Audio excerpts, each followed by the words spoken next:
The contents of this story are, they're truly heartbreaking. So without further ado, let's jump right into this. Meth disguised as Canadian beer kills 21-year-old in New Zealand. On March 2nd, 2023, Aiden Sagala did what many people do after a long, hot day at work. He cracked open a cold one. Little did he know that swig of beer would kill him. And here's a picture of the poor kid. What's up, brew? His boss had gifted him the case of beer, which he brought back home. Aiden and Billy were lounging at home with a friend when they decided to have some of the tall cans labeled as Honey Bear Beer from Canada. Billy was excited to try Canadian beer for the first time. Canadian beer is nothing to get excited about. After Aiden took a gulp, he asked Billy if something tasted off. Hey, brew, does this beer taste salty? Billy told him that his beer tasted fine, so Aiden asked him to try his. In quotes, I went to have a taste to see what he meant. So I only took a sip, but I spat that out real fast. It tasted like sea salt with chemicals. I told him I didn't fully swallow. Now here's the thing, even though the brother-in-law took a sip, the second you taste it, it's absorbing sublingually in your mouth. There's a good chance that you are getting dosed with at least a little bit of meth. He must have spat it out real fast to not have any serious effects, but he definitely was going to feel stimulated after that one sip. Aiden then went to phone his mom, and things spiraled from there. He came out of his room minutes after and told his brother-in-law he thought he was about to die. I guess he thought right. Billy tried to calm down a panicked Aiden, but was unsuccessful. He became increasingly agitated and physically aggressive. Billy attempted to hold him down, but Aiden kept trying to throw him off. Now, this is normal. If you're having a life-threatening, killing dose of meth, you are going to get quite physically aggressive. Your norepinephrine levels are going to be raised skyrocket high, and that's going to make you act agitated and extremely violent. He was screaming out, I want my mom, I want my mom, I'm dying, I want my mom, I'm dying, I want my mom, Billy recalls. Which is heartbreaking. It reminds me of, watching more movies like, say, Saving Private Ryan. Their guts are spilled out from getting ripped apart from machine gun fire. They're just screaming, mommy.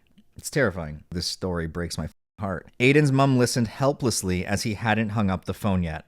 Imagine being that dude's mother and you're just listening to these blood-curdling screams as your son is unexpectedly dying due to unexpectedly consuming a gulp of meth. Now, the thing is, we don't actually know how much meth was in the volume he consumed. A gulp is like, we're going to say that's at least 50 to 100 milliliters that he consumed in one gulp. And just how much meth can you dissolve in that amount? Meth is water soluble. They would have been mixing it with water with the intent to recrystallize it later. And there's really just no way of knowing exactly how much he took. An oral active dose of meth is going to be about 20 milligrams. I mean, you could feel 10 milligrams. That means for every 1/10 of a gram, there's 5 doses. For every gram of meth, that's 50 active doses. I just dissolved a gram of an undisclosed substance in 5 milliliters of water. I mean, I easily dissolved it in 5 milliliters. So here's 50 milliliters. Let's see how easy this is to gulp down.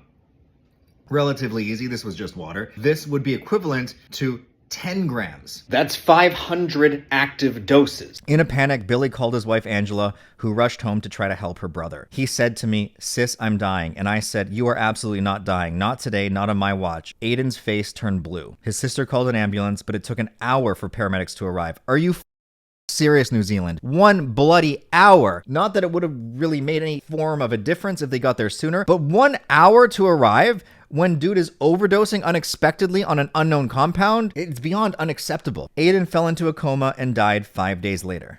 Well, there you have it. The cause of death was multiple organ failure. That's what I thought. Organ failure.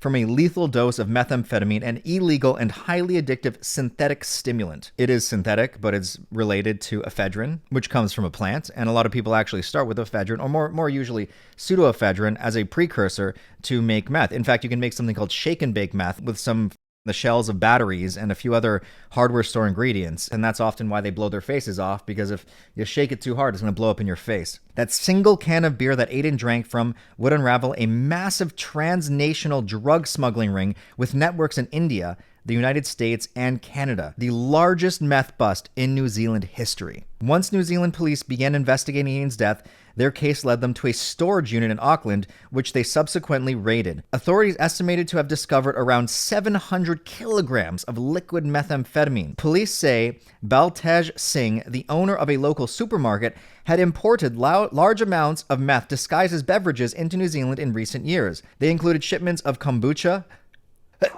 from the US, coconut water from India, and nearly 29,000 cans of the Honey Bear beer from Toronto.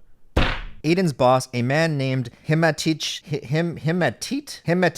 Jimmy Kahlan, was captured on security camera removing cases of beer from the unit. He was accused of helping process the liquid methamphetamine into crystal meth. Yeah, they recrystallized it. Kahlan was then giving away the excess cans that actually contained beer, accidentally leaving some cans that were still full of liquid methamphetamine in the cases. Kahlan would be charged with manslaughter in Aiden's death. According to Detective Superintendent Greg Williams, head of New Zealand's National Organized Crime Group, meth costs more in New Zealand than anywhere else in the world. In Mexico, meth costs about $500 a kilogram. In Canada, that same amount sells for $10,000, while in New Zealand, 1 kilo sells for almost $300,000. Mexico is only $500, but once they sell that shit in New Zealand, 500 turns into 300,000. That's insane. Transnational crime groups look at countries like New Zealand and go, this is the golden nugget. Like, I'm going to make a lot more money bringing product to New Zealand, said Williams. Criminals smuggle drugs into the country in various ingenious ways, like hiding the meth inside machinery and disguising it in food products like maple syrup and beer. What Canada is trademarked for having is now being used as meth.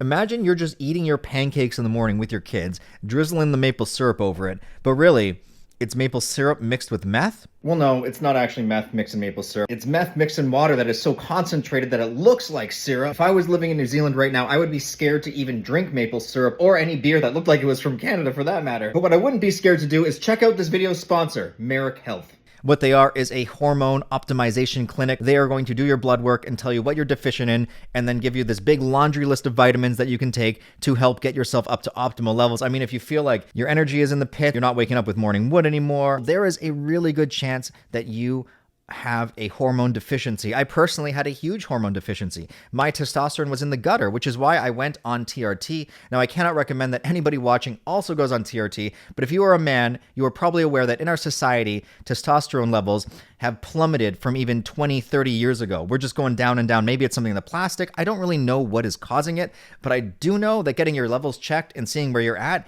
is the first step in helping you to optimize or at least get yourself back to an average level. Now, not everyone needs to go on hormone therapy. I don't think everybody alive should go on TRT. I did it, and I was kind of lazy, and part of me wishes I didn't, but I also am very grateful for it because it did kind of make me go through a second puberty. I started getting facial hair, got a bigger jaw, a voice deepened. I personally, not everybody's going to agree with this, but I personally find myself more aesthetically pleasing now. It helped me put on more muscle. So for me, it was really helpful. But again, I can't recommend that everyone does it because there are a lot of health risks associated with it. And you really do have to do a lot of research to make up your mind. But if you do want to get just your hormones levels checked, head on over to merrickhealth.com, use the code PsychSubstance to get an amazing 10% off. And Merrick Health really has been amazing in helping me go over just all of my blood biomarkers and showing me where I'm deficient. I actually found out that I had a thyroid deficiency, well, rather overactive thyroid, which is largely triggered by my shitty sleep quality.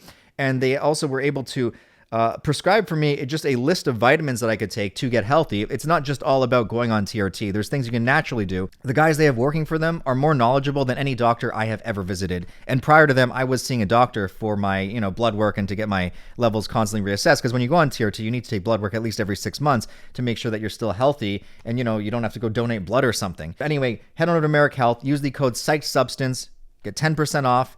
However, Canada is flooding New Zealand with meth. From 2020 to 2024, New Zealand seized more meth from Canada than from any other country in the world. 1,200 kilograms with an estimated street value of about $350 million. That's a lot of liquid meth.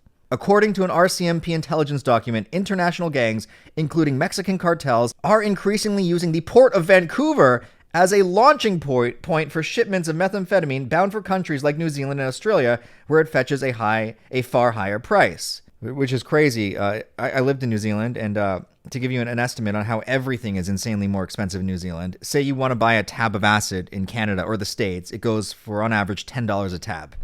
In New Zealand, one tab of acid, which is often not even acid, it's NBME, goes for $40 or more dollars.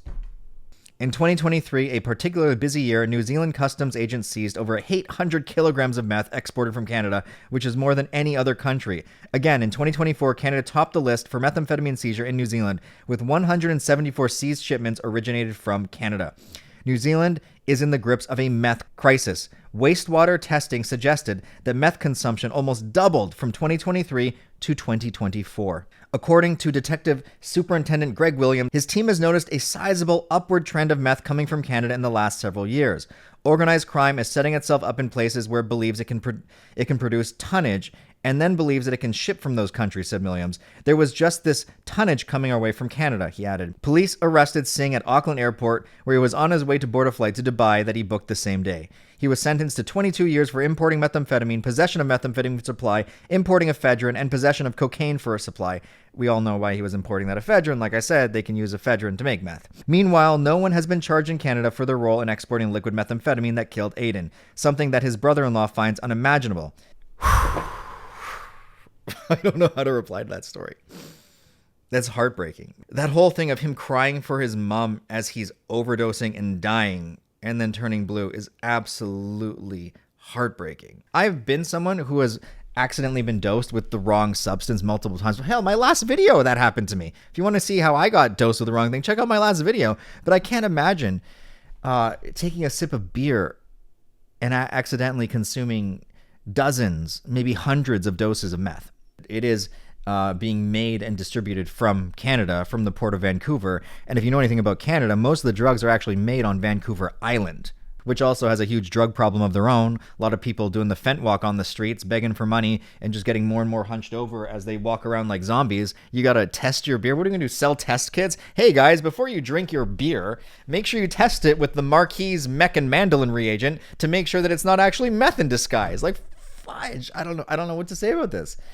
It's a crazy story. Suffice to say, if you guys are at home cracking open a cold one and it tastes like, as the brother-in-law said, salty chemicals, spit that shit out. Don't swallow that shit. And clearly, if you are at home and you're going in your fridge, all you guys watching in New Zealand, and you see a can of Honey Bear Lager or whatever it was called, dump that shit out. Or, I mean, if you're business savvy, go sell it and let them recrystallize it and make a good, make some. I'm joking. Jeez, what is the world coming to? We are like in end times, as they would say it. And it seems the only answer to protecting yourself from this evil is to practice absolute and total abstinence. This would have all been avoided if dude didn't drink beer. Obviously, like that's ridiculous to say, and that's really reaching. We can't say just don't drink beer because people are going to do what people are going to do.